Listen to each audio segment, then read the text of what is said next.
യേശയ്യാ പ്രവാചകൻ അധ്യായം 11. യേശയ്യാ അധ്യായം 11 വചനം 1.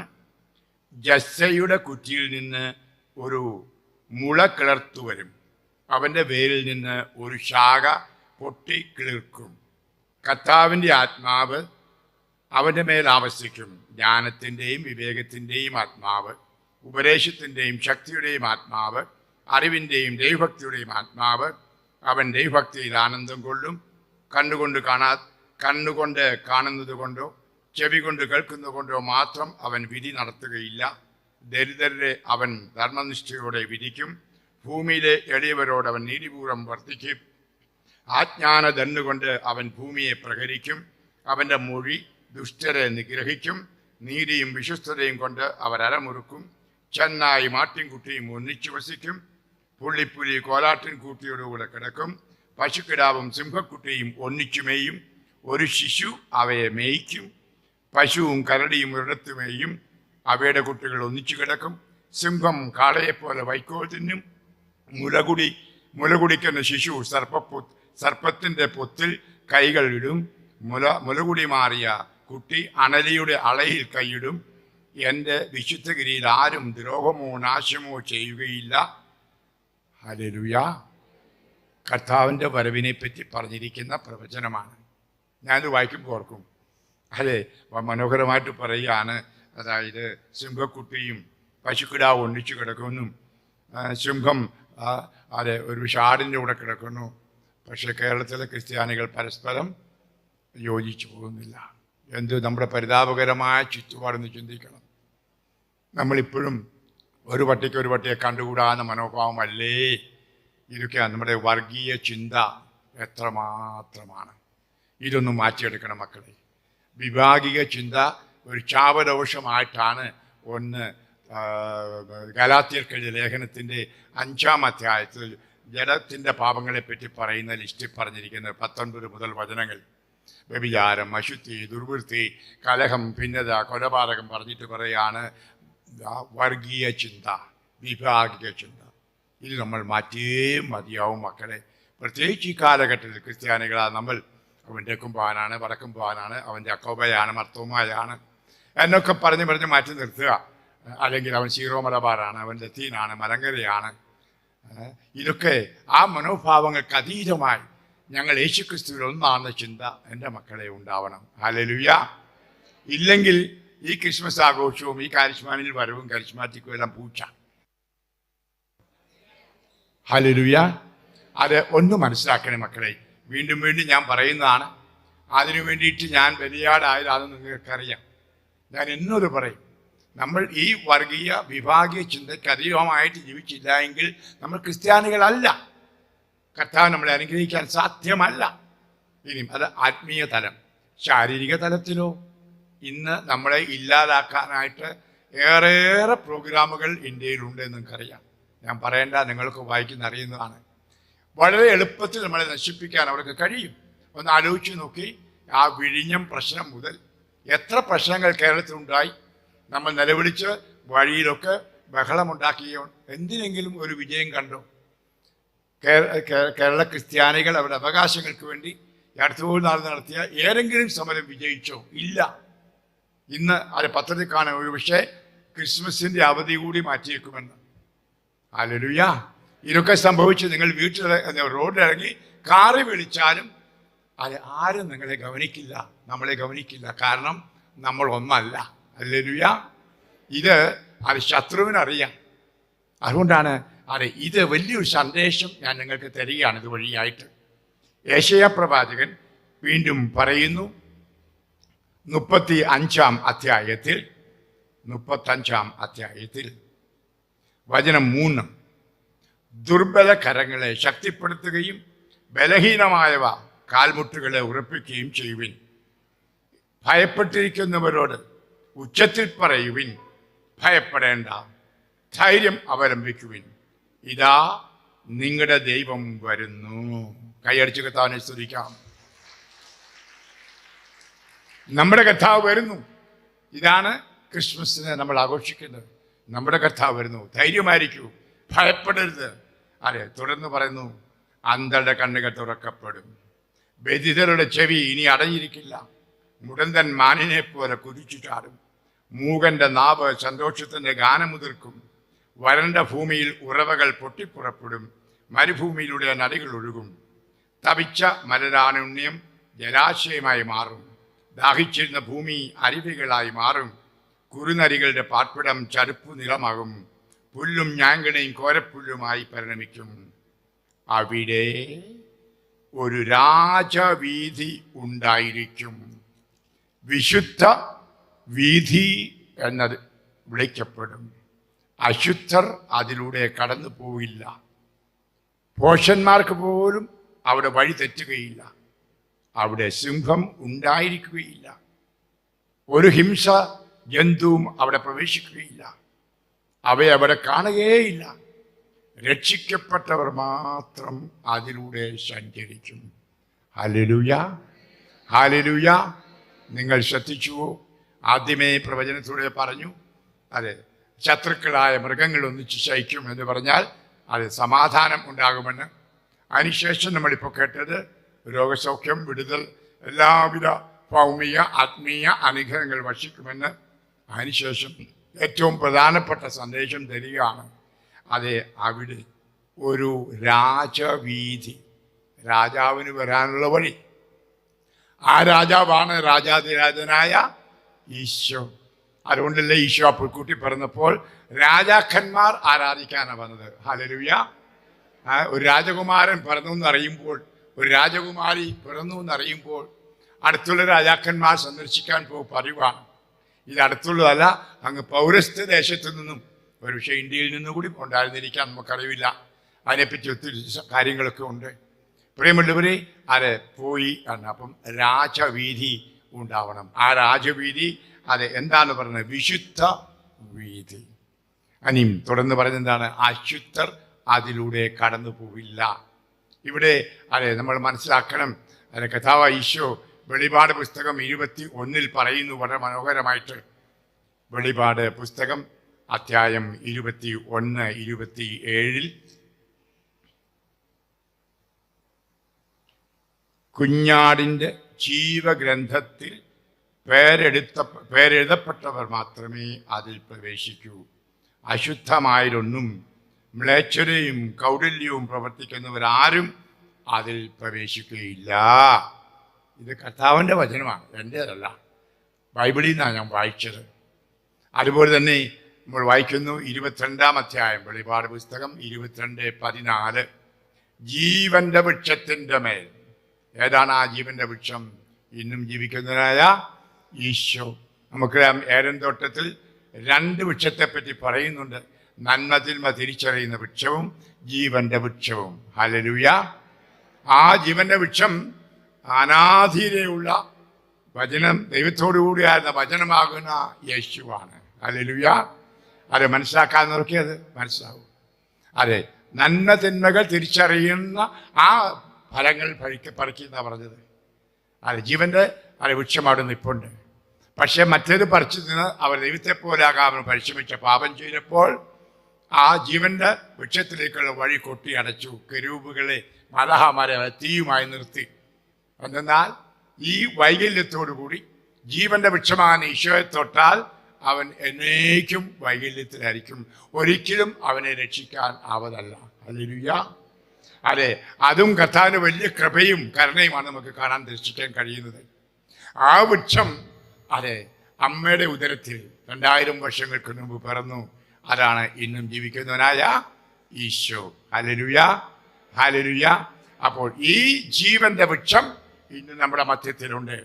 ഈ ജീവന്റെ വൃക്ഷത്തിന് മേൽ അവകാശം കിട്ടാനും കവാടങ്ങളിലൂടെ നഗരത്തിലേക്ക് പ്രവേശിക്കുവാനും, കവാടം വഴി ഓർത്തോണം, തങ്ങളുടെ അങ്കികൾ കഴുകി ശുദ്ധിയാക്കുന്നവർ ഭാഗ്യവാന്മാർ. കൈയടിച്ചു കെട്ടാൻ സ്തുതിച്ചു.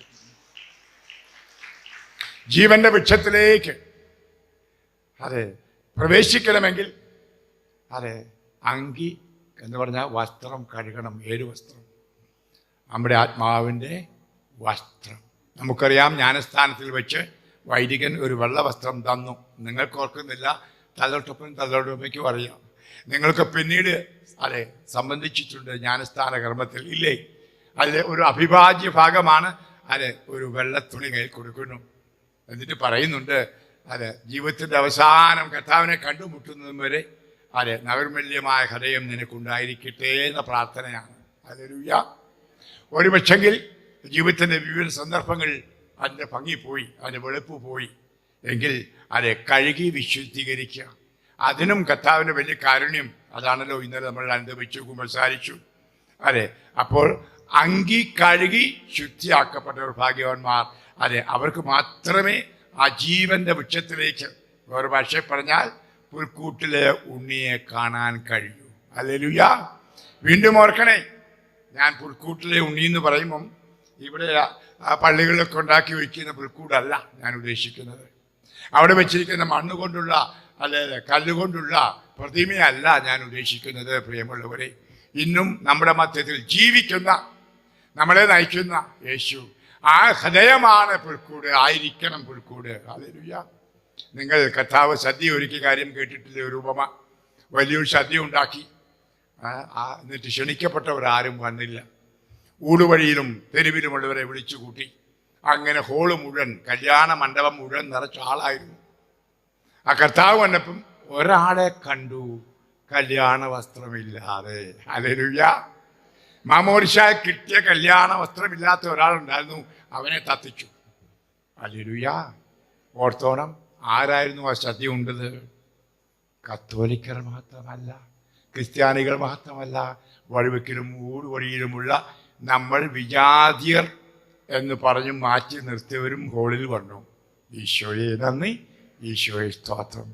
ധാരാളം ഹൈന്ദവർ, ധാരാളം മുസ്ലിങ്ങൾ ദൈവഹിതപ്രകാരം വിശുദ്ധരായി ജീവിക്കുന്നുണ്ട് എന്നുള്ളത് വലിയ സത്യം. ഹല്ലേലൂയ. നിങ്ങൾക്ക് തന്നെ അറിയാം, നിങ്ങളുടെയൊക്കെ അയലോക്കത്തുള്ള ചില ഹൈന്ദവർ എത്ര പ്രാർത്ഥനയിൽ ദൈവത്തോട് അടുത്തവരാണ്. അവർ രാമാന്നായിരിക്കാം, കൃഷ്ണനായിരിക്കാം, വിളിക്കുക, എന്തും വിളിച്ചോട്ടെ. പക്ഷേ ഹൃദയവിശുദ്ധിയോടെ ആര് ജീവിക്കുന്നുവോ അവർ ദൈവത്തെ കാണും. Hallelujah, hallelujah. അപ്പം ഹൃദയം വിശുദ്ധീകരിക്കപ്പെട്ടവർ. അടുത്ത വചനം 15-ാം വചനം. നായ്ക്കളും മന്ത്രവാദികളും വ്യഭിചാരികളും കൊലപാതകളും വിഗ്രഹാരാധകരും അസത്യത്തെ സ്നേഹിക്കുകയും അത് പ്രവർത്തിക്കുകയും ചെയ്യുന്ന സകലരും പുറത്ത്. ഞാൻ ചിലപ്പോൾ ഈ വചനം ധ്യാനിക്കുമ്പോൾ എത്ര മലയാളി സ്വർഗത്തിൽ പോകുന്നു. ഏത് മലയാളിയുണ്ട് അസത്യത്തെ സ്നേഹിക്കാത്തത്? നെഞ്ചത്ത് കൈവച്ച് ഓരോരുത്തരും ആത്മശോധന ചെയ്ത് നോക്കണം. ഞാൻ ഏതെങ്കിലും തരത്തിൽ അസത്യത്തെ സ്നേഹിച്ച് അസത്യമായി പെരുമാറുന്നു, സംസാരിക്കുന്നു എങ്കിൽ നിനക്ക് സ്വർഗരാജ്യമില്ല. കാരിഷ്മാനിൽ എത്രമാത്രം കരഞ്ഞ് വിളിച്ച് പ്രാർത്ഥിച്ചാലും, കാരണം നിനക്ക് രാജവീതി ഇല്ല നിന്റെ ഉള്ളിൽ. Hallelujah, hallelujah. അപ്പോൾ ഈ ക്രിസ്മസിൻ്റെ ഒരുക്കം ഞാൻ പറയുകയാണ്. പ്രിയ മക്കളെ, നിങ്ങളെ മക്കളെന്ന് വിളിക്കാനുള്ള പ്രായം എനിക്കുണ്ട് കേട്ടാ, അതുകൊണ്ടാണ് വിളിക്കുന്നത്. ഹൃദയത്തിൽ എപ്പോഴും യേശുവിന് കടന്നു വരാനുള്ള ഒരു രാജവീതി ഉണ്ടാക്കണം. കുമ്പസാരിക്കുമ്പോൾ മാത്രം പോരാ, വല്ലപ്പോഴും ധ്യാനം കൂടുമ്പോൾ മാത്രം പോരാ. ഏതവസരത്തിലാണ് കള്ളനെ പോലെ മരണം വരുന്നു നമുക്ക് അറിഞ്ഞുകൂടാ. അറിയാവോ? ഇല്ല. എങ്കിൽ എപ്പോൾ വന്നാലും രാജവീതി റെഡിയായിരിക്കണം, എങ്കിലേ രാജാവിന് വരാൻ സാധിക്കൂ. ഹല്ലേലൂയ. അതുകൊണ്ടാണ് നമ്മൾ വായിക്കുന്നുണ്ടല്ലോ വളരെ മനോഹരമായിട്ട് നമ്മുടെ സങ്കീർത്തനം അധ്യായം 84, സങ്കീർത്തനം 84, 4-ഉം 7-ഉം വചനം. ഞങ്ങളുടെ രക്ഷയുടെ ദൈവമേ, ഞങ്ങളെ പുനരുദ്ധരിക്കണമേ. 84 അധ്യായം 84, 4 മുതൽ വചനങ്ങൾ. എന്നേക്കും അങ്ങയെ സ്തുതിച്ചുകൊണ്ട് അങ്ങയുടെ ശക്തി കണ്ടെത്തിയവർ ഭാഗ്യവാന്മാർ. അങ്ങയുടെ ഭവനത്തിൽ വസിക്കുന്നവർ ഭാഗ്യവാന്മാർ. അവരുടെ ഹൃദയത്തിൽ സിയോനിലേക്കുള്ള രാജവീഥികളുണ്ട്. ഹല്ലേലൂയ. ഈ സിയോൻ എന്ന് പറഞ്ഞാൽ സ്വർഗമാണ്. ഹല്ലേലൂയ. അല്ല ജെറൂസലേമിലെ ഒരു സ്ഥലമല്ല. അങ്ങനെയാണ് എങ്കിൽ അത് ദൈവത്തിൻ്റെ സന്നിധിയാണ്. അപ്പം സിയോനിലേക്കുള്ള വഴി ആളുടെ ഹൃദയത്തിൽ എന്നേക്കും ദൈവത്തെ സ്തുതിച്ച് അവിടുത്തെ ഭവനത്തിൽ വസിച്ച് ശക്തി കണ്ടെത്തിയവർ. Hallelujah, hallelujah. അപ്പോൾ ഒരു ക്രിസ്ത്യാനി ശക്തനായിരിക്കണം, ശക്തിയായിരിക്കണം. സ്വർഗം ബലഹീനർക്കല്ല. ഹല്ലേലൂയ. നമ്മൾ വായിക്കുന്നുണ്ട് മത്തായിയുടെ സുവിശേഷം 12-ാം അധ്യായത്തിൽ ബലവാന്മാർ അവിടെ പ്രവേശിക്കുന്നു എന്ന്. ഹല്ലേലൂയ. ആ ബലം എന്താണെന്നറിയാമോ? പരിശുദ്ധാത്മാവിന്റെ ബലം.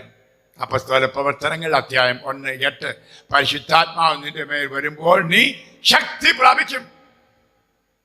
ഏതെങ്കിലും ഒരു ക്രിസ്ത്യാനി എൻ്റെ അടുക്ക വന്ന് പറയാ, അച്ഛാ എൻ്റെ ബലഹീനത കൊണ്ടാണ് കള്ളുകൂടി നിർത്താത്തത്, എൻ്റെ ബലഹീനത കൊണ്ടാണ് ഞാൻ പുകവലിക്കുന്നത്, എൻ്റെ ബലഹീനത കൊണ്ടാണ് ഞാൻ സ്വയംഭോഗം ചെയ്യുന്നത്, എൻ്റെ ബലഹീനത കൊണ്ടാണ് ഞാൻ എൻ്റെ ഭാര്യയെ കോപിച്ച് തല്ലുന്നത്. ഞാൻ ചോദിക്കുന്നു, നീ മാമോദിസ പഠിച്ച ക്രിസ്ത്യാനിയാണോ? അതേ അച്ഛാ. അയ്യോ, ഞങ്ങൾ സീറോ മലബാർ ക്രിസ്ത്യാനിയോ, തോമാശിയാടെ മോനാ. എങ്കിൽ നിന്റെ ഉള്ളിൽ വസിക്കുന്ന ആരാ? നോക്കൂ, ഈശോ അല്ല, നിന്റെ ഉള്ളിൽ വസിക്കുന്നത് പരിശുദ്ധാത്മാവാണ്. ഈ ആത്മാവിലൂടെയാണ് ഈശോയും പിതാവും നിന്നിൽ വസിക്കുന്നത്. അങ്ങനെയാണ് ഈ ദൈവത്തിന്റെ ആലയമായി മാറിയത്. ഹല്ലേലൂയ. 1 യോഹന്നാൻ അധ്യായം 4:4. 1 യോഹന്നാൻ അധ്യായം 4:4. നിന്റെ ഉള്ളിലുള്ളവൻ പുറമേയുള്ള ആരെക്കാൾ ശക്തനാണ്. Hallelujah, hallelujah. ആരാ ഉള്ളിലുള്ളത്? ശക്തിയാകുന്ന പരിശുദ്ധാത്മാവ്. ആ പരിശുദ്ധാത്മാവ് ഉള്ളപ്പോൾ അവിടെ ഈശോ ഉണ്ട്, മാത്രമല്ല പിതാവുണ്ട്, ഈശോയുടെ അമ്മയുണ്ട്, ഔഷധ പിതാവുണ്ട്, വളർത്തു പിതാവ്. എല്ലാ വിശുദ്ധരും, ദൈവം എവിടെയുണ്ടോ അവിടെ വിശുദ്ധരും മാലാഖമാരും ഉണ്ട്. നിന്റെ ഹൃദയം അതാണ്. ഹല്ലേലൂയ. ഓർക്കരുത്, മാലാഖമാരെല്ലാം അങ്ങ് സ്വർഗത്തിൽ ദൂരെ എങ്ങണ്ട, അല്ലെങ്കിൽ പുണ്യമാരെല്ലാം ദൂരെ ഇല്ല, നിന്റെ ഉള്ളിൽ. ഇതാണ് എൻ്റെ അനുഭവം, ഞാൻ നിങ്ങളോട് പങ്കുവെക്കുന്നു. കർത്താവിൻ്റെ കൃപയാൽ 1975 കരിസ്മാറ്റിക് ആയപ്പോൾ മുതൽ കൊച്ചുവെളുപ്പാൻ കാലത്ത് 4 മണിക്ക് കർത്താവിനെ എഴുന്നേൽപ്പിക്കും. എവിടെ കിടന്നാലും സമയങ്ങൾക്ക് മാറ്റം വരും, ഉറക്കളയുണ്ടായാലും ശരി, 4 മണിക്ക് എഴുന്നേൽക്കും. കർത്താവിനെ ഞാൻ കാണുന്ന നിമിഷമാണത് എൻ്റെ വ്യക്തിപരമായ പ്രാർത്ഥന. അവിടെ വെച്ച് അതെ ആ കർത്താവിലേക്ക് എൻ്റെ രാജവീതി തുറക്കും കർത്താവ് വരാനായിട്ട്. ഞാൻ പറയാറുള്ളത് പോലെ ഗുഡ് മോർണിംഗ് ഹോളി സ്പിരിറ്റ് എന്ന് പറഞ്ഞാൽ ഞാൻ എൻ്റെ പ്രാർത്ഥന ആരംഭിക്കുന്നത്. പരിശുദ്ധാത്മാവേ സുപ്രഭാതം. ഹല്ലേലൂയ. അതെ, ആത്മാവേ വരണമേ ഞാൻ വിളിക്കും. പരിശുദ്ധാത്മാവ് വരുമ്പോൾ ഈശോയെ കാണാം, പിതാവിനെ കാണാം, മറിയത്തെ കാണാം, സകല വിശുദ്ധരെയും കാണാം. അപ്പം ഞാൻ ഒറ്റയ്ക്കല്ല. അതുകൊണ്ടാണ് ഞാൻ ആളുകൾ ചോദിക്കും, അച്ഛൻ ഒറ്റയ്ക്കാണോ വിദേശത്തേക്ക് വിമാനത്തിൽ പോകുന്നത്?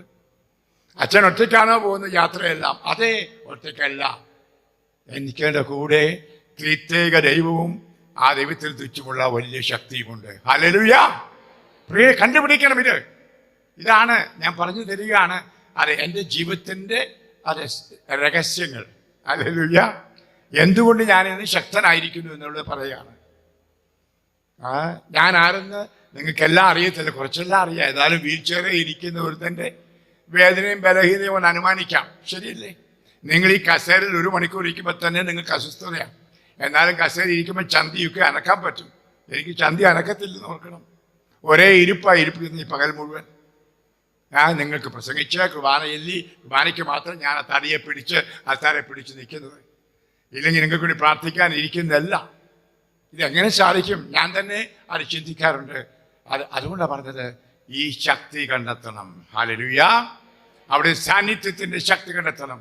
നിന്റെ ഉള്ളിലുള്ളവന്റെ ശക്തി കണ്ടെത്തണം. ആ ശക്തിയാൽ നയിക്കപ്പെടണം. അതിനായിട്ട് ശുഭവസ്ത്രധാരികളായിട്ട് ആ രാജവീതിയിലേക്ക് രാജാവ് വരുന്നതിനായിട്ട് ഹൃദയശുദ്ധിയോടെ ജീവിക്കുക എന്നതാണ്. അതുകൊണ്ടാണ് നമ്മൾ സുഭാഷിതം പുസ്തകം 4:23 സുഭാഷിതം 4:23 പറയുന്നു, നിന്റെ ഹൃദയത്തെ ജാഗ്രതയോടെ കാത്തു സൂക്ഷിക്കുക, ജീവന്റെ ഉറവകൾ അവിടെ നിന്നൊഴുകുന്നു. Hallelujah, hallelujah. നമ്മളൊക്കെ ഈശോയുടെ തിരുഹൃദയത്തെ നോക്കിക്കൊണ്ട് ആ ജീവജലം ഒഴുകുന്നത് കണ്ടുകൊണ്ട് പ്രാർത്ഥിക്കാറുണ്ട്. കർത്താവേ, ആ ജീവജലം എൻ്റെ മേൽ ഒഴുക്കണമേ. എന്നാൽ ആദ്യം നിന്റെ ഹൃദയത്തിലേക്കൊന്ന് കൈവച്ച് നിന്റെ ഉള്ളിൻ്റെ ഉള്ളം തുറക്കൂ.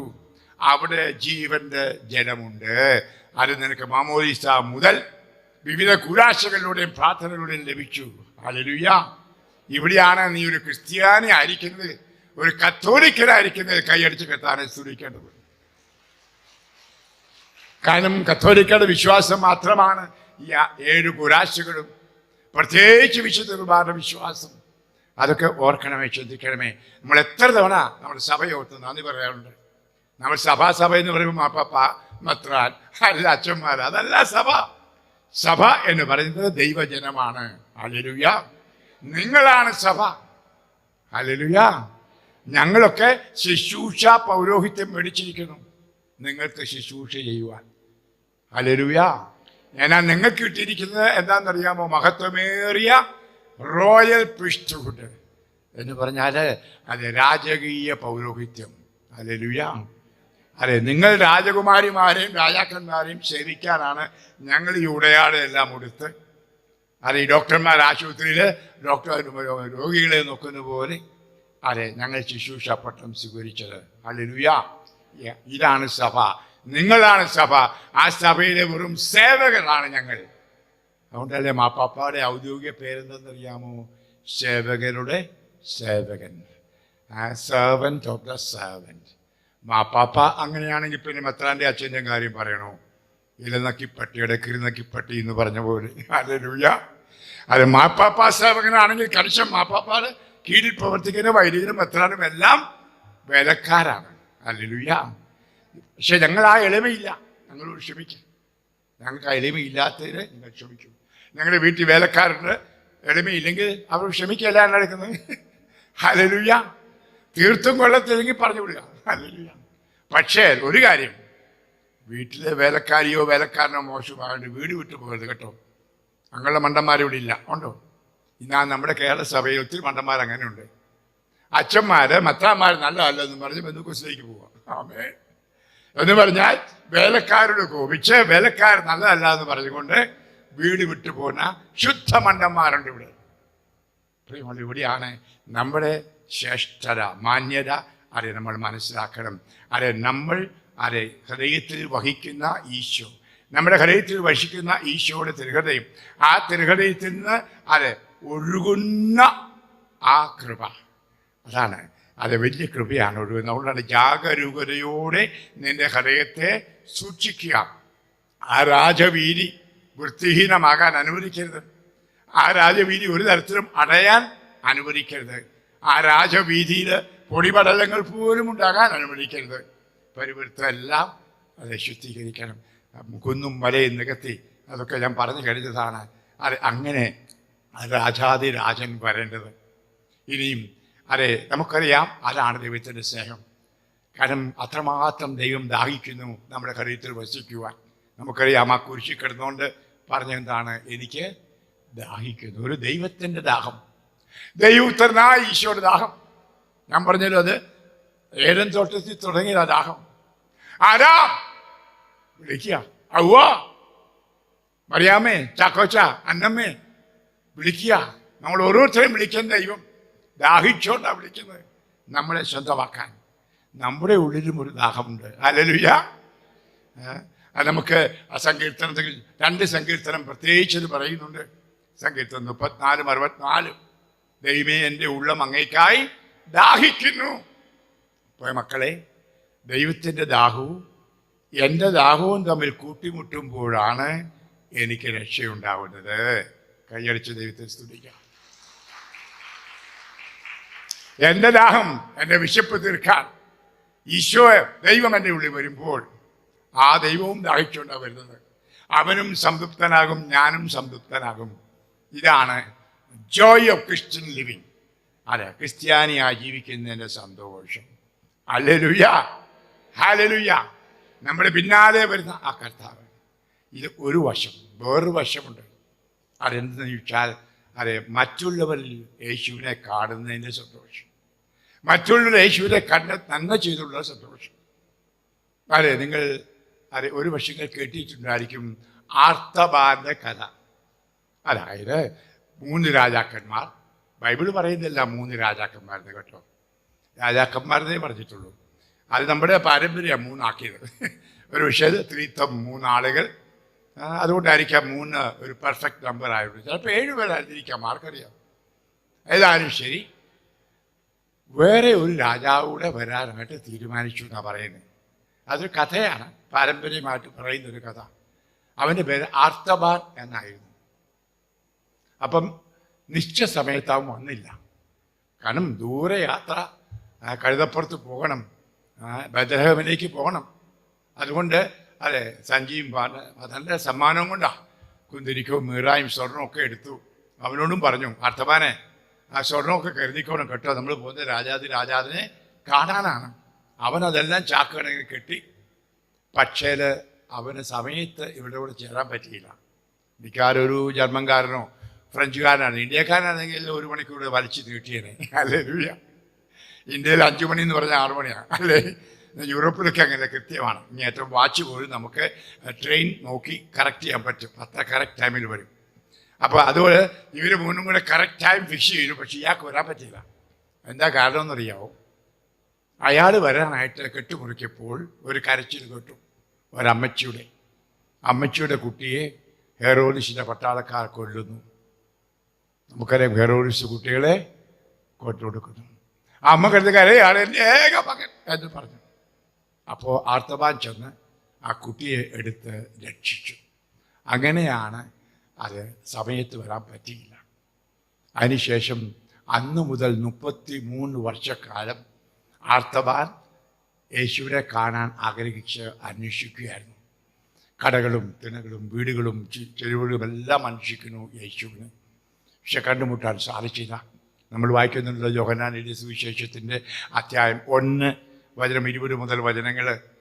യോഹന്നാൻ മാനായുടെ 2 ശിഷ്യന്മാർ യേശുവിനെ കാണാൻ പോയത് നിങ്ങൾക്കറിയാം.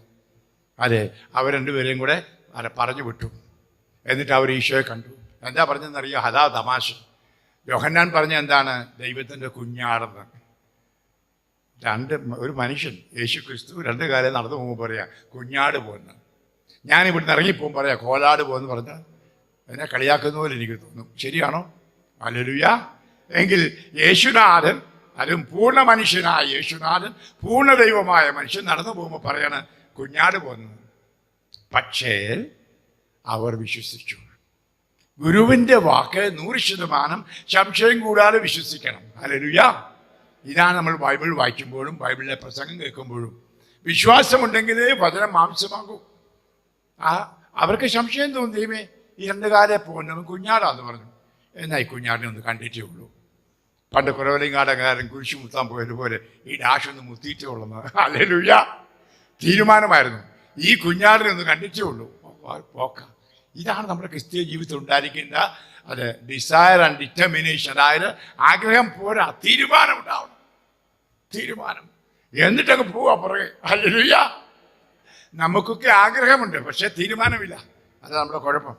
ഹല്ലേലൂയ. ഒത്തിരി കാര്യങ്ങൾ ആഗ്രഹിക്കുന്നു, പക്ഷെ തീരുമാനം എടുക്കുന്നില്ല.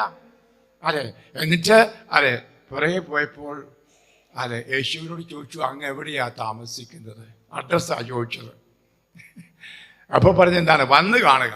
ദൈവമേ, എന്തൊരു വാലും ചാലുമില്ലാത്ത ഉത്തരം. ഞാനത് അന്നേരം കോപ്പിട്ടേച്ച് പോയേനെ. എടാ വലിയ കാര്യം വെച്ച് അവനോട് എവിടെ താമസിക്കുന്ന അഡ്രസ്സ് ചോദിച്ചു പറയാം, വന്ന് കണ്ടോളാം. എന്തൊരു അതെ ഉത്തരം അത്. ഇനി ഈശോ അങ്ങനെ പറയാൻ പല കാരണം കാണും. ഒന്ന് പുള്ളിക്ക് കിടപ്പാടമില്ലായിരുന്നു, അഡ്രസ്സ് ഇല്ലാത്തവനായിരുന്നു യേശു. അപ്പോൾ ഒരു സ്ഥിരം പറയത്തില്ല, ഇന്ന് ആ കടത്തുന്നത് പിറ്റേ ദിവസം വേറൊരു കടത്തുന്നതായിരിക്കാം. അതുകൊണ്ട് ഒരു സ്ഥിരമായ അഡ്രസ്സ് കൊടുക്കാനില്ലായിരുന്നു. ഇവർക്ക് അറിയത്തില്ല. വന്ന് കാണുവിൻ. അപ്പോൾ അവർ തീരുമാനിച്ചെന്നാൽ പോയി കണ്ടിട്ടേ ഉള്ളൂ. വീണ്ടും തീരുമാനമാണ്. ആ പോക്ക് പോയി ഒരു പക്ഷേ കടകളിലൊക്കെ അവർ ചുറ്റുപാടും ചോദിച്ചു കാണും. എന്ത്? യേശു എന്ന് പറഞ്ഞ ആ തച്ചൻ്റെ മകൻ, മറിയയുടെ മകൻ, അത്ഭുതവും അടയാളം ചെയ്യുന്ന ആ ആരോഗ്യശാന്തിക്കാരൻ എവിടെയാണ് താമസിക്കുക? ഇനി വന്ന് പോയതേ ഉള്ളൂ. ഒരിടത്തും പുള്ളി നിൽക്കുകയല്ല, ഓട്ടാ. കാലുവൻ്റെ നായക്കോല ഓട്ടോ അല്ലേ? വചനം പ്രഘോഷിച്ച്, ദൈവരാജ്യം പ്രഘോഷിച്ച്. അതുകൊണ്ട് ഒരിടത്തും പറയാൻ പറ്റുന്നില്ല ഇന്നടത്തുണ്ട്. അവസാനം അതെ പറഞ്ഞിരിക്കുന്ന 9 മണിക്കൂറിൽ അവനെ കണ്ടുമുട്ടി. അപ്പോൾ തന്നെ ശിഷ്യന്മാരും ഈശോ എല്ലാം കൂടെ വന്ന് ഇച്ചിരി കപ്പയും ഇറച്ചിയൊക്കെ ഉണ്ടാക്കി കഴിക്കാൻ നോക്കുക. ഹല്ലേലൂയ. അത്താഴ സമയമാണ്. ഇനി പറയാണ്, അവർ അവനോടുകൂടെ വസിച്ചു. ഹല്ലേലൂയ. ഇത് വലിയ പ്രധാനപ്പെട്ട സംഗതിയാണ്. ദൈവത്തോടു കൂടി വസിച്ചാലേ ദൈവം ആരെന്ന് മനസ്സിലാക്കാൻ പറ്റും. മനക്കച്ചം കുറയ്ക്കുകയാണ് ഈശോ കർത്താവാണെന്ന്. അതുകൊണ്ടൊന്നും നിങ്ങൾ കർത്താവാകരുത് ഈശോ.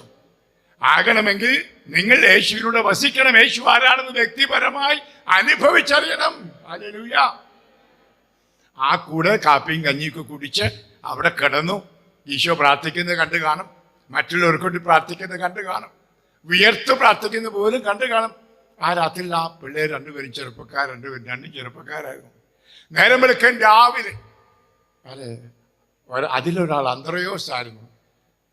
സഹോദരൻ പത്രോസിനെ കണ്ടപ്പോൾ പറഞ്ഞു, ഞങ്ങൾ മിശിഹായെ കണ്ടു. ഹല്ലേലൂയ.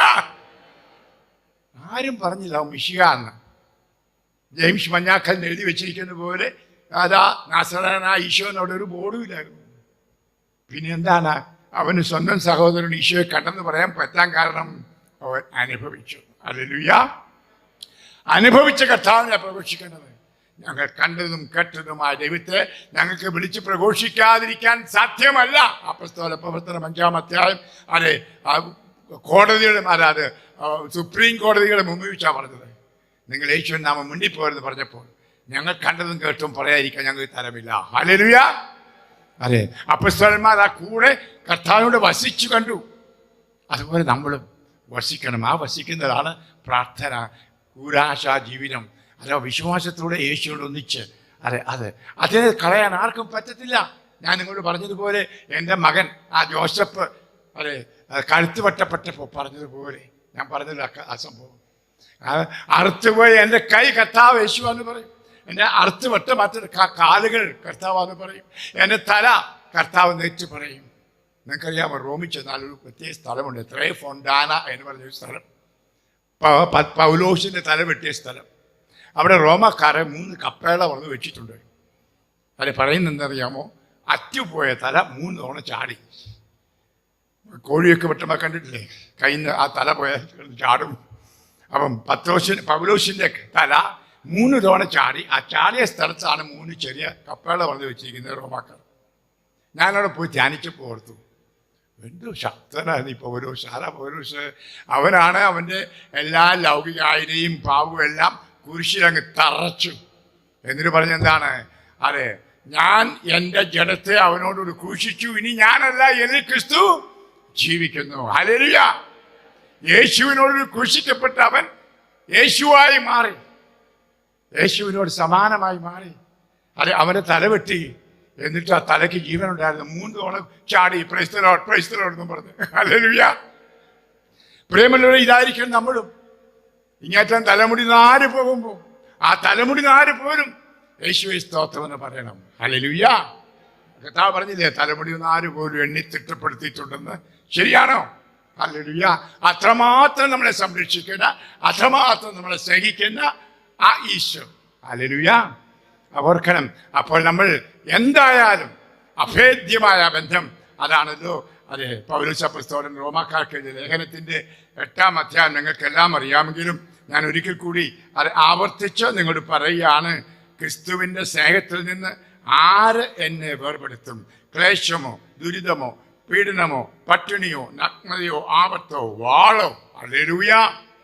ഒന്നിനും എന്നെ ആ സ്നേഹത്തിൽ നിന്ന് ഇപ്പോഴും പറ്റത്തില്ല. വാളുകൊണ്ടൊന്നും എന്നെ കർത്താവിൻ്റെ അടുക്കൽ നിന്ന് വെട്ടിമാറ്റാൻ പറ്റില്ല. തുടർന്ന് പറയുകയാണ്, മരണത്തിനോ ജീവനോ ദൂരന്മാർക്കോ അധികാരങ്ങൾക്കോ ഇക്കാലത്തുള്ളവയ്ക്കോ വരാനിരിക്കുന്നവയ്ക്കോ ശക്തികൾക്കോ ഉയരത്തിനോ ആഴത്തിനോ മറ്റേതെങ്കിലും സൃഷ്ടിക്കോ നമ്മുടെ കർത്താവായ യേശു ക്രിസ്തുവിലുള്ള ദൈവസ്നേഹത്തിൽ നിന്ന് എന്നെ വേർപെടുത്താൻ കഴിയില്ല എന്ന് ഉറപ്പുണ്ട്. ഹല്ലേലൂയ. കുറിപ്പിന്റെ ഉറപ്പല്ല. ഹല്ലേലൂയ. മാറുന്ന ഉറപ്പല്ല. ഒരു ശക്തിക്കും, ലോകശക്തിക്ക്, അദൃശ്യ ശക്തികൾക്ക്, പിശാചിന് എന്നെ കർത്താവിൻ്റെ സ്നേഹത്തിൽ നിന്ന് മാറ്റാൻ സാധ്യമല്ല. അങ്ങനെ അഭേദ്യമായ ഒരു ബന്ധം സ്ഥാപിക്കണം. അത് കുർബാന സ്വീകരിക്കുമ്പോൾ മാത്രം പോരാ. ഇവിടെ വന്ന് പ്രൈസ് ദി ലോർഡ് പറഞ്ഞ് പ്രാർത്ഥന കൂപ്പി പ്രാർത്ഥിക്കുമ്പോൾ മാത്രം പോരാ. ആജീവനാന്തം ഈ രാജവീഥി നീ കാത്ത് സംരക്ഷിക്കുക. അപ്പോൾ ഈ രാജാതിരാജനായ ഈശോ നിന്നിൽ വന്ന് വാഴും പരിശുദ്ധാത്മാവിലൂടെ. അപ്പോൾ നീ ജീവിക്കുന്ന അരുളിക്ക സക്രാരി അല്ല, ദേവാലയമായിരിക്കും. ഹല്ലേലൂയ. നിന്നെ തകർക്കാൻ ആർക്കും പറ്റില്ല. നിന്റെ ഉള്ളിലുള്ളവൻ പുറമേയുള്ളവനേക്കാൾ ശക്തനാണ്. ലോകത്തിലെ ഏറ്റവും വലിയ ശക്തനെന്ന് ഒരിക്കൽ സോക്രട്ടീസ് ചോദിക്കുകയുണ്ടായി. അപ്പോൾ ഒരാൾ പറഞ്ഞു, ആരാണോ ദൈവത്തിൽ വിശ്വസിക്കുന്നത് അവനാണ് ശക്തൻ. ഹല്ലേലൂയ.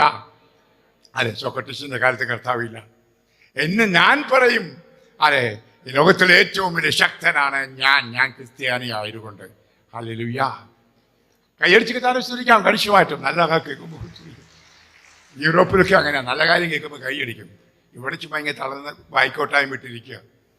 ഹല്ലേലൂയ. അതെ, ഈശോ അതെ എൻ്റെ കൂടെ ഉണ്ടെന്ന് പറയുമ്പോൾ ത്രസിക്കണം, ത്രില്ല്. ഹല്ലേലൂയ. അപ്പൊ ആ ഈശോയോട് കൂടിയുള്ള ആ ജീവിതം, ഇതാണ് ക്രിസ്മസ് അനുഭവം എന്ന് പറയുന്നത്. മറ്റേതൊക്കെ എന്നാണ് ക്രിസ്മസിന്റെ ആഘോഷം അങ്ങ് കിടന്നു. 26-ാം തീയതി പുൽക്കൂടും പോവും, നക്ഷത്രവും പോവും, എല്ലാം പൊക്കടിക്കും. ഹല്ലേലൂയ. അതെ, ഈ തിന്നതെല്ലാം തൂറിപ്പോവുകയും ചെയ്യും. ഹല്ലേലൂയ. കുടിച്ചതിന് അതെ കെട്ടും കിടക്കുന്നു. അതിൻ്റെ പേര് പിന്നെ പിറ്റേ ദിവസം ഭാര്യയോട് വഴക്കും ഉണ്ടാക്കും. എന്നാൽ യേശുവിനെ ആസ്വദിച്ച, നമ്മൾ ഇന്നലെ പാടി ആലോചിച്ചതിൻ്റെ കൂടെ, യേശുവിനെ കാണണം, യേശുവിനെ ആസ്വദിക്കണം. ആമേൻ. മനോഹരമായ ഗാനം. അപ്പോൾ നമുക്ക് അതെ യേശുവിനോട് കൂടി വാണ് ആസ്വദിച്ച് ആ ശക്തി നേടുന്ന അനുഭവം. അവിടെയാണ് നമുക്ക് ആനന്ദമുണ്ടാകുന്നത്, കൃപയുണ്ടാകുന്നത്. അപ്പോൾ നമ്മുടെ ആ രാജവീഥി തുറന്നു കിടക്കണം. അതിനു വേണ്ടിയിട്ടാണ് അത് നമ്മൾ ശ്രദ്ധിക്കേണ്ടത്. അത് എപ്രകാരം അത് അടയ്ക്കാതെ കണ്ട് വിശുദ്ധിയിൽ കൊണ്ടുനടക്കുക. ഞാൻ പറഞ്ഞ പോലെ, അഥവാ ഒരു പാപം ചെയ്യാനിടയായാൽ ഉടൻ തന്നെ അനുഭവിക്കൂ. നാളെ എന്ന് നീട്ടി വെക്കരുത്. ഇന്നലെ ജസ്റ്റിനിച്ചം പ്രസംഗിച്ചപ്പോൾ നിങ്ങളോട് പറഞ്ഞല്ലോ, പ്രഭാഷകൻ 5:5 നാളെ എന്ന് പറയുന്ന ആരാ? പിശാച. ഹല്ലേലൂയ. നാളെ ആർക്കുണ്ട്? ഇങ്ങേറ്റം സീറോ മലബാറിന്റെ കുർബാനയുടെ അവസാനം പോലും പറയും നാളെ വരുമോ ഇല്ലയോ എന്ന് അറിഞ്ഞുകൂടാ. ഹല്ലേലൂയ. പ്രിയമുള്ള, ഇത് കുർബാനയ്ക്ക് അവസാനം മാത്രമല്ല. അവിടെ ഞാൻ പറഞ്ഞ ഒരു വിഷയം, എൻ്റെ അവസാനത്തെ ധ്യാനമായിരിക്കാം, നിങ്ങളുടെ അവസാനത്തെ ധ്യാനമായിരിക്കാം. പ്രത്യേകിച്ച് ഇന്നത്തെ കാലത്ത് എപ്പോഴാണ് അവൻ്റെ വരവെന്ന് അറിയത്തില്ല. ഉണ്ടോ? ഒന്ന് കണ്ണടച്ച് ഒരു വേദന പോയി. ഹല്ലേലൂയ. അപ്പം നമ്മുടെ എല്ലാം ജീവനും ജീവിതവും അപ്രമാദം നിമിഷപരമാണ്. പുൽക്കൊടിക്ക് തുല്യമാണ് എന്ന് സങ്കീർത്തകൻ പറയുന്ന സത്യമാണ്, അല്ലേ? പുൽക്കൊടിക്ക് തുല്യം, എപ്പം വേണേലും വാടി ഉണങ്ങിപ്പോകും. ഞാൻ ഭയപ്പെടുത്താൻ പറയുകയില്ല, ഇതൊക്കെ സത്യങ്ങളാണ്. അതുകൊണ്ട് നമുക്ക് അങ്ങനെ ഹൃദയത്തെ വിശുദ്ധീകരിച്ച് കർത്താവിൽ നമുക്ക് അപ്പോൾ ഈ വഴി അടയ്ക്കരുത്. ഇനിയും ഞാൻ ഒരു വാക്കൂടെ പറഞ്ഞുകൊണ്ട് തീർക്കുകയാണ്. ഒരു ചെറിയ ബ്രേക്ക്, ഒരു പാട്ട് പാടിയിട്ട് രണ്ടാമത്തെ പ്രസംഗം ഞാൻ പറയാം. നമ്മൾ വായിക്കുന്നുണ്ടല്ലോ ഈശോ കുരിശിൽ മരിച്ച കാര്യം. നമ്മൾ 27-ാം അധ്യായം മത്തായി എഴുതിയ സുവിശേഷത്തിൽ വായിക്കുന്നുണ്ട്. എന്തുപറ്റി? കർത്താവ് മരിക്കാൻ നേരത്ത് ഭൂമി കുലുങ്ങി, ഇല്ലേ? മാത്രമല്ല അവിടെ വെച്ച് മരിച്ചവരൊക്കെ കല്ലറയിൽ നിന്ന് ചാടി എഴുന്നേറ്റ് നഗരത്തിൽ കൂടി ഓടി നടന്നു എന്നൊക്കെ നമ്മൾ വായിക്കുന്നുണ്ട്. ഇനിയും അവിടെ വെച്ച് ഒരു സംഭവം പ്രത്യേകം എടുത്ത് പറയുന്നുണ്ട്. എൻ്റെ ദേവാലയത്തിൻ്റെ വിരി മുകൾ മുതൽ താഴെ വരെ കീറിപ്പോയി എന്ന്. ഹല്ലേലൂയ. എന്താ സംഭവിച്ചത്? വാസ്തവത്തിൽ പഴയ നിയമത്തിൽ ആളുകൾ ദൂരെ ഉണ്ടായിരുന്ന ഒരു ദൈവത്തെ ആരാധിച്ചത്. ദൈവം സ്വർഗത്തിലാണ് എന്ന്, അതുകൊണ്ട് ദൂരെ. അതുകൊണ്ട് ദേവാലയത്തിലാണെങ്കിലോ വിശുദ്ധിയുടെ വിശുദ്ധി എന്ന് പറഞ്ഞൊരു സ്ഥലം, അതിന് മുമ്പ് പോർട്ടിക്കോ, അതിനുശേഷം ബലികൾ അർപ്പിക്കുന്ന ദേവാലയത്തിൻ്റെ മധ്യഭാഗം, പിന്നെയാണ് അതിവിശുദ്ധ സ്ഥലം, ദൈവം വസിക്കുന്ന സ്ഥലം. അത് വലിയൊരു കട്ടൻ ഇട്ടടച്ചിരിക്കുകയാണ്. മനുഷ്യർക്ക് ആർക്കും ദൈവത്തെ കാണത്തില്ല. പുരോഹിതൻ മാത്രം ആണ്ടിലൊന്ന് ആടിൻ്റെ ചോരയായിട്ട് അവിടെ കയറും. നിങ്ങൾ കേട്ടിട്ടുണ്ട്, വിശദീകരിച്ച് പറയാൻ സമയമില്ല. പല ധ്യാനഗുരുക്കന്മാരും നിങ്ങളോട് പറഞ്ഞു കാണും. എന്നാൽ ഈശോ വന്നപ്പോൾ ആ തുണി കീറിപ്പോയി. ഹല്ലേലൂയ. എൻ്റെ മനസ്സിൽ വരുന്നത് എന്താണെന്നറിയാമോ? പുട്ടൻ ജയ്ഷീൻ എന്ന് പറയുന്ന, ഞാൻ പറഞ്ഞല്ലോ പുണ്യവാനാകാൻ നോക്കിയിരിക്കുന്ന ആളാ. അദ്ദേഹത്തിന് പ്രസംഗത്തിൽ പറയുന്നത്, ക്രിസ്മസ് ദിവസം ആളുകൾ ക്യൂ നിന്ന് പുൽക്കൂട്ടിലെ ഉണ്ണിയെ കാണാനും മുത്താനും നിൽക്കുമ്പോൾ ഞാൻ ക്യൂ നിൽക്കുന്നത് അൽത്താരുടെ മുമ്പിൽ അപ്പമെടുത്ത് വൈദികൻ ഇതെൻ്റെ ശരീരമാകുന്നു എന്ന് പറയുന്നത് കാണാനാണ് എന്ന് കൈയടിച്ചു വിസ്തരിക്കും. ജീവിക്കുന്ന ഈശോ ഇതെൻ്റെ ശരീരമാകുന്നു, ഇതെൻ്റെ രക്തം. ഞാനിപ്പോൾ പറയാം, ഇത് മഞ്ഞാക്കാച്ചിൻ്റെ ശരീരവും രക്തമാണെന്ന് പറഞ്ഞാൽ ഇത് മഞ്ഞാക്കാച്ചിലാണ്. ഞാൻ ശാരീരികമായിട്ട് ഇവിടെ ഉള്ളത് എൻ്റെ ഭൂതമല്ല, പ്രേതമല്ല. ഈശോ അതാ പറഞ്ഞത്. ഈശോ അപ്പോസ്തലന്മാർ പറഞ്ഞത് എൻ്റെ കൈ കാണാൻ, കാല് കാണാൻ, മുറിവ് കാണത്തോട് ഞാൻ പ്രേതമല്ല, വിശ്വസിക്കൂ ഞാൻ ജീവിക്കുന്നുവെന്ന് ഉത്ഥാനത്തിന് ശേഷം പറഞ്ഞത് നിങ്ങൾക്ക് ഓർമ്മയെ കിടപ്പുണ്ടല്ലോ ഇല്ലേ? ആ ഈശോ ആണ് ഓരോ ബലിയിലും പറയുന്നത്, ഇതെൻ്റെ ശരീരമാകുന്നു. ഏത് ശരീരം?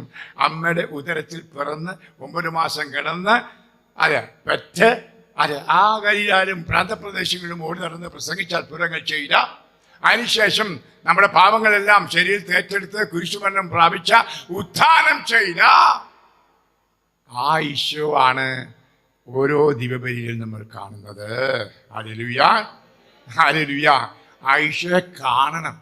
അവിടെ ഇവിടെയും പതുങ്ങിയിരുന്നാൽ പോരാ. ഞാനിപ്പോൾ ഓർക്കുന്നതെന്നറിയാമോ, ഈ കാരിശോൻ തുടങ്ങിയപ്പോൾ ഒത്തിരി ആളുകൾ ഇങ്ങനെ വരാൻ തുടങ്ങി. അന്ന് ഇതൊന്നുമില്ല, ഈ പന്തലൊന്നും. ആ പാടൊരു സ്റ്റേജ് ആ മൂലയ്ക്കുണ്ടായിരുന്നു. ചില പ്രായമുള്ളവർക്ക് ഓർമ്മയുണ്ടായിരിക്കും. കസേരകളില്ല, എല്ലാവരും വന്ന് ഇവിടെ മുന്നിൽ റബ്ബർ തോട്ടമെല്ലാം റോഡുമെല്ലാം നിറച്ച് ആളുകൾ വരുന്നു. രാത്രിയിൽ ആരാധന ഉണ്ടായിരുന്നു, വ്യാഴാഴ്ച. അപ്പോൾ ഞാൻ ഓർത്തു, ദൈവമേ, അങ്ങ് ദൂരെ റബ്ബർ തോട്ടത്തിൽ ഇരിക്കുന്നവർക്ക് അരളിക്കായൽ എഴുന്നള്ളിരിക്കുന്ന ഈശോയെ കാണത്തില്ലല്ലോ. ഞാൻ കുരുപ്പരച്ചോണ്ട് പറഞ്ഞു, അച്ഛാ എനിക്ക് വലിയ ആശ, ഈ വലിയൊരു അപ്പം വെക്കത്തില്ലേ? നമ്മുടെ കത്തോലിക്ക സഭയിൽ അങ്ങനെ ഒരു പരിപാടിയില്ല. റോമിൽ മാപ്പാപ്പ പോലും ചെറിയ ഹോസ്തിയാണ് ഉപയോഗിക്കുന്നത്. എന്നോട് അച്ഛൻ പറഞ്ഞു. ഞാൻ പറഞ്ഞു, അത് ജീവിക്കുന്ന ഈശോ ആണെങ്കിൽ വരുന്നവർക്കൊന്ന് കാണാനായാലും വേണ്ടേ, തൊടാൻ പറ്റിയില്ലെങ്കിലും. അത് അച്ഛങ്ങ് വിശ്വസിച്ചാൽ പോരെ. കഥാവേ, അങ്ങനെയാണെങ്കിൽ കുർബാന ഉണ്ടെന്ന് വിശ്വസിച്ചാൽ പോരെ അച്ഛാ. ഞാൻ തിരിച്ചു, ഞാൻ വെറുതെ ചോദിക്കുന്ന ആളാണ്. പക്ഷെ എൻ്റെ മനസ്സിൽ പരിശുദ്ധാത്മാവ് ഇങ്ങനെ വീണ്ടും വീണ്ടും പറയുന്നത്, ഈ വരുന്ന എല്ലാവർക്കും കാണത്തക്ക രീതിയിൽ ഈശോയുടെ ശരീരം എഴുന്നള്ളിച്ച് വെക്കണം. ഞാൻ എറണാകുളത്തിൽ അവിടെ ചെന്ന് ഒരു ഇതൊക്കെ ഉണ്ടാക്കുന്ന സ്ഥലത്ത് വന്ന് പറഞ്ഞു, എനിക്കൊരു അരളിക്ക വേണം. എന്നിട്ട് വട്ടവും കൊടുത്തു, കടലാസിൽ വട്ടം കൊടുത്തിട്ട് പറഞ്ഞു, ഈ വട്ടം അകത്ത് വെക്കാമെന്ന്. എൻ്റെ അച്ഛാ, നമുക്കങ്ങനെ പരിപാടിയില്ല, മെത്രാന്മാരറിഞ്ഞാൽ കൊല്ലും. നമ്മുടെ കേരളത്തിൽ ആരും ഇങ്ങനെ ഉണ്ടാക്കിയിട്ടില്ല, വെക്കുന്നുമില്ല.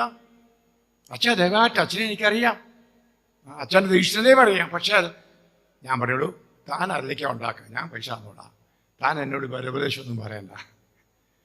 അയാൾ അരളിക്ക ഉണ്ടാക്കി. ഞാൻ ഇവിടെ ഓസ്തി തരുന്നവരോട് പറഞ്ഞു, വലിയ ഓസ്തി വേണം, വട്ടാത്ത ഓസ്തി വരുന്നത്. ഒന്നാമത്തെ ആരാധന കഴിഞ്ഞു. എൻ്റെ പ്രൊവിൻഷ്യാളച്ഛന് ഇവിടുന്ന് തുരുതുരാതെ അച്ഛന്മാരെഴുതി. അതുപോലെ തന്നെ മെത്രാന്മാർ വിളിച്ചു പറഞ്ഞു. അന്നത്തെ മേജർ ആർച്ച് ബിഷപ്പ് ആൻ്റണി പടിയേരിയാണ് എറണാകുളത്ത് എന്നെ വിളിച്ചു. എൻ്റെ നാട്ടുകാരനാണ്, മണിവിലക്കാരനാണ്. ഞങ്ങൾ തമ്മിൽ സ്വാതന്ത്ര്യമുണ്ടായിരുന്നു. അച്ഛൻ ഇങ്ങനെ ഒരു വലിയ ഓസ്തി ഉണ്ടാക്കി അരളിക്ക വെച്ച് ആളുകളെ ആകർഷിക്കുന്നു കേട്ടല്ലോ. ശരിയാ പിതാവേ, അത് നമ്മുടെ പാരമ്പര്യം അല്ല. ഞാൻ പറഞ്ഞു, പാരമ്പര്യവാദി അല്ല ഞാൻ വിശ്വസിക്കുന്നത് അത് ഈശോയുടെ ശരീരമാണ്.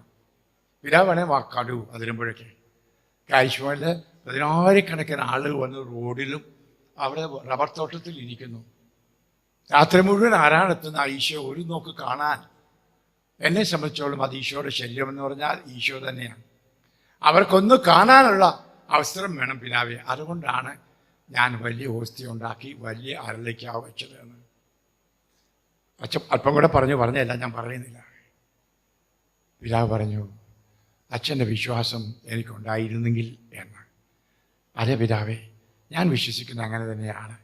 ഞാൻ കയ്യിലെന്തുന്ന അത് ഈശോയുടെ ശരീരമാണ്. ഞാൻ കയ്യിൽ ഓസ്തി പിടിക്കുമ്പം ഞാൻ കാണുന്നത് മാതാവിൻ്റെ ഗർഭാശയമാണ്. എൻ്റെ കൈകൾ മാതാവിൻ്റെ ഗർഭാശയമാണ്. ഈശോ എൻ്റെ കയ്യിലാണ് പറക്കുന്നത്. ആ ബഹുമാനവും സ്നേഹവും ആ വികാരവും എനിക്കുണ്ട്. കണിശമായിട്ട് ഞാനൊരു വികാര ജീവിയാണ്. വികാരമില്ലാതെ ജീവിക്കാൻ പറ്റത്തില്ല ആർക്കും. ഓരോ ബലിയിലും ഞാൻ ആ കരത്തിൽ ഈശോയെ പിടിക്കും. മാതാവിൻ്റെ ഉദരമാണിത്. ഈശോ കടന്നു വന്നിരിക്കുന്നു. പ്രേമമുള്ളവരെ, നമ്മൾ ഈശോയുടെ കുർബാന സ്വീകരിക്കുമ്പോൾ അപ്പവും വീഞ്ഞും അല്ല, ശരീരവും രക്തവും ഈശോയെ തന്നെ സ്വീകരിക്കുമ്പോൾ നമ്മുടെ ഹൃദയം മാതാവിൻ്റെ ഉദരമായി മാറുന്നു. ഈശോ ജനിക്കുന്നു. ഇത് മറക്കരുത്. ഇതൊക്കെ സത്യങ്ങളാണ് ഞാൻ ഈ പറയുന്ന മക്കളെ. ഇതൊക്കെ ഈ വിശ്വാസം നഷ്ടപ്പെട്ടു പോയി. പ്രേമമുള്ളവരെ, അച്ഛൻ്റെ ഇഷ്ടം പോലെ എന്ന് പിതാവ് പറഞ്ഞു. ഇന്നിപ്പോൾ എല്ലാ പള്ളികളിലും വലിയ അരളിക്കായുണ്ട്, വലിയ ഓസ്തിയുണ്ട്. ശരിയാണോ? കൈയടിച്ച് കത്താനെ സ്തുതിച്ച്. അതുപോലെ തന്നെയാണ് വിശുദ്ധ കുർബാനയിലും ആളുകൾ ചോദിക്കും, അത് കട്ടന് പിന്നിലായാലും അങ്ങോട്ടായാലും വിശ്വസിച്ചാൽ പോരെന്ന്. അങ്ങനെയാണെങ്കിൽ പെന്തക്കോസ്തുകാരെ പോലെ വിശ്വസിച്ചാൽ മതിയല്ലോ. എന്തിനാണ് ഈ കൂരാശകൾ? അതെ, നമുക്ക് കാണാൻ, തൊടാൻ, അതെ, അനുഭവിക്കാൻ. അതിനുവേണ്ടിയാണ് ഈശോ ഓരോ കൂരാശയിലും അനുഭവം തരുന്നത്. ഞാൻ വെറുതെ എൻ്റെ ഹൃദയം കൊണ്ട് അങ്ങ് ഏറ്റു പറഞ്ഞ പോലെ രക്ഷ പ്രാപിക്കാൻ പറ്റുന്ന ജ്ഞാനസ്ഥാനം. ഹല്ലേലൂയ.